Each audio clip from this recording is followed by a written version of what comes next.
Let's have your attention then, heavyweights. Good afternoon. Welcome everybody, welcome to Club100 Park. This is round one, D2.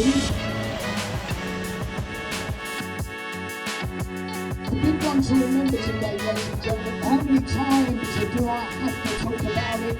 But it is all about track limits here at Club100 Park. 4 wheels is illegal, so come on, don't do it. Don't do it.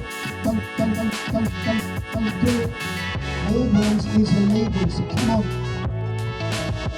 Don't do it. 4 wheels is illegal, so come on. Don't do it.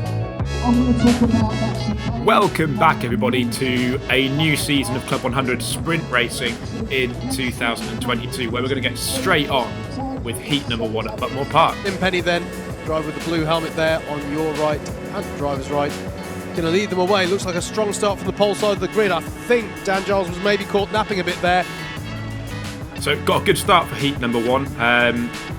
This was second race of the heavyweights in the afternoon, and a very cold day at Club100 Park today. Not a lot of wind, but it was very chilly.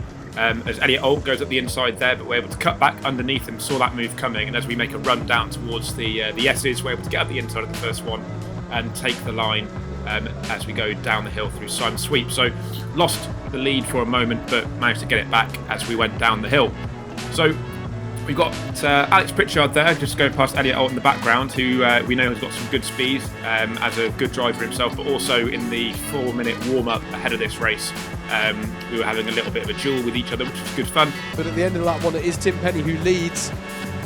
So leading at the end of lap 1, but we know we've got Alex behind us, and we'll see how long we can keep him there. So we're going to move forward a few laps now, and Alex is able to get up our inside as we go into turn number 1, but we sort of give him the space and try not to slow him down too much, so that we're able to slip back up the inside behind him. Tried to have a little look at hairpin 2, see if we can get a switch back, because he went a bit more defensive than we did, but doesn't really come off, but it does allow us to get back onto his bumper as we go down the hill, and we'll see if we can nudge him along a little bit and try and break the toe to the carts behind. I think it's just Elliot behind us at this moment in time, and see if we can make it a true 2-horse race by the end of this first heat. And this was kind of how it would stay until we get onto the last lap. There were a couple of occasions where I maybe could have had a go at Alex and try to take that lead back, but I decided not to, and that probably wasn't a particularly wise choice in the end. As I made a few mistakes as well myself, and it meant that we sort of were on his bumper, then we'd drop back maybe a couple of car lengths, be on the bumper again, and probably should have gone for the move earlier. But as we go on to the last lap now, you can see Alex looking over his shoulder. He knows we're there, and he's working out whether or not he needs to defend or not. As we go into hairpin 2, doesn't need to defend that time, and we'll see what kind of run we can get as we go down the hill. Several different ways you could take the Simon Sweep, sort of right then left. You could sort of give up a little bit through the first part and then really set yourself up for a good launch through Paddock Corner, which we do. He sees us come in. We're looking here though at Pritchard just sealing the deal, going tight there. Is it too defensive actually? Tim Penny's going to have a decent run up the hill. Yeah, and we tried to cut it back, but it wasn't quite on, couldn't quite get the drive as we're going up towards Cafe, and a little bit of like a damn you shake of the fist as we cross the line. But it's a good race, and we move on to heat number 2, where we'll be starting on the even side of the grid in P8, not the side of the grid you want to start on today. Pretty much all day the even side was getting absolutely horrible launches. As we see here, Dickie Allen on the pole side of the grid leading us away, and he gets a huge leap ahead of everybody else, and we're in 8th. We just about managed to get ourselves across into the even side of the grid to try and limit the damage, but we've already lost a few positions at the start of this race. Sort of 3 wide for a moment, have a think about going up the inside, but a little bit squeezed. Would have been a bold move and probably would have come away with a penalty if we'd tried to sneak our way up the inside of hairpin 2. So as we come down the hill, behind one of the super heavyweights, so we want to try and get past this driver as quickly as possible, because we're naturally going to be quicker, being a bit lighter in the car. So try to get a good run off of Paddock, and then as we go towards Garda, slip it up the inside, take a little bit of curb just to make sure that we're not going to be podding each other off, and then make our way up the hill with a little bit of a gap to break down now to the group in front. So not the world's best first lap, but not too bad considering that it was the even side start for the heats. Tim Penny showing more of the good pace he had earlier in the day. Fastest lap of the race in 7th place in the number 36. So yeah, in clear air, Ray would put in some reasonable pace, but now that we've caught up with the karts in front, we're having our pace dictated a bit more to us. And as we go up the inside, we've got a good run through Garda. The kart in front sees that we're able to get up the inside there. We try to go around the outside now, and we can't quite get the pull to get right past him, and we get squeezed all over the outside there. The kart actually jumps up a little bit, so we lose drive for a moment, and that stops us from going around the outside of Cafe. You can make the move around the outside of Cafe if you're able to keep the drive there, but obviously with the rear wheels leaving the floor, that doesn't give us the best of chances. Really squeezed into hairpin 1, just about managed to keep that contact from happening, but we've now got Mikey Nichols and Tim Williams behind us, hassling us, and we get a horrible drive off hairpin 2. Mikey Nichols has got a better one than we do, so he goes around our outside. That hurts our momentum, and Tim Williams is able to squeeze it up the inside with the right-hander as Simon sweeps. So in not being able to make that move stick, we've lost 2 positions now, so less than ideal. We really need to try and get a bit of a move on in this heat if we want to get a decent position for the final. Aim is to be in all A finals this year. Don't want to be in any B finals if we can help it, but that's only possible if we're able to get some good results in the heat. So as we can see now, Mikey and Tim Williams have got past our nemesis for this race, and we need to try and get past as well, because we know we're quicker. Get a good run through Paddock, but sees that come in. I think he was aware that the run he got wasn't good enough to keep a kart behind if he took his normal racing line, and that means that we have to just tuck in behind and see if we can find another place to overtake. However, a lap later, we are able to make that move going into Garda, run it right to the outside there to make sure that there's no chance of him coming up the inside of Senna. And we've secured the move off finally after way too many laps. We need to try and make those moves stick a lot earlier in future. And you can see there Joe Bailey followed us through as well. So bit of a gap now to try and break down. We weren't going to be able to in the time we had left this race, so we're going to go on to heat number 3, starting 11th. Sun's nearly gone down here at Buckmore Park. Oh, so you got your hat as well. Yeah. We're under starters' orders. Mikey Nichols in the number 5, Tom Angier alongside in the 26. Away we go then for heat number 11, and once again it's a very strong start from the pole side of the grid. So with this being our 11th place start, the furthest one back we would have in the heats, it was crucial for us to try and get forward as quickly as we can.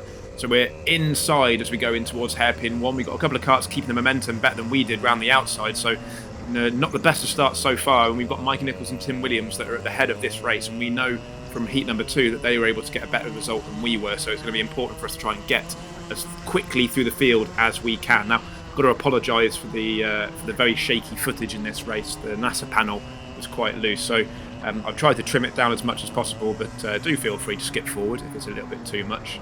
In editing this, it was making myself feel a little bit kind of funny, so I won't hold it against you if you skip through. But there's some good racing to be had in this one. We had a really good kart underneath us, and as we finished the first lap, we managed to progress a little bit forward.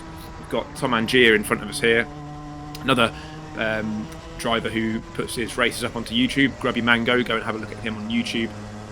I'll see if I can put a link somewhere, but as we come off hairpin 1, goes to the right hand side, Tom, and that means that there's plenty of space for us to throw it up the inside of him, and we take that position away from him and keep our eyes forward now to see if we can move closer towards the front of this race, where we really need to be if we want to get a good starting position for the A final. Up the inside of Paddock, don't need to defend as we feel like we got a good enough run on there, even though we had a bit of a compromised entry.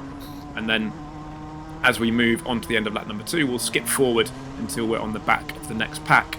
Coming up the hill, we get a good run, good slipstream. The kart had a nice bit of power to us, and we're going to have a little bit of a look as we go into the first corner, but we're not quite alongside enough. Just get squeezed a little bit, which is perfectly fair. We weren't alongside enough to really warrant enough space being given to us, but we know that we've got the pace on the driver in front, and this time as we come through Paddock, we're setting ourselves up for a good launch.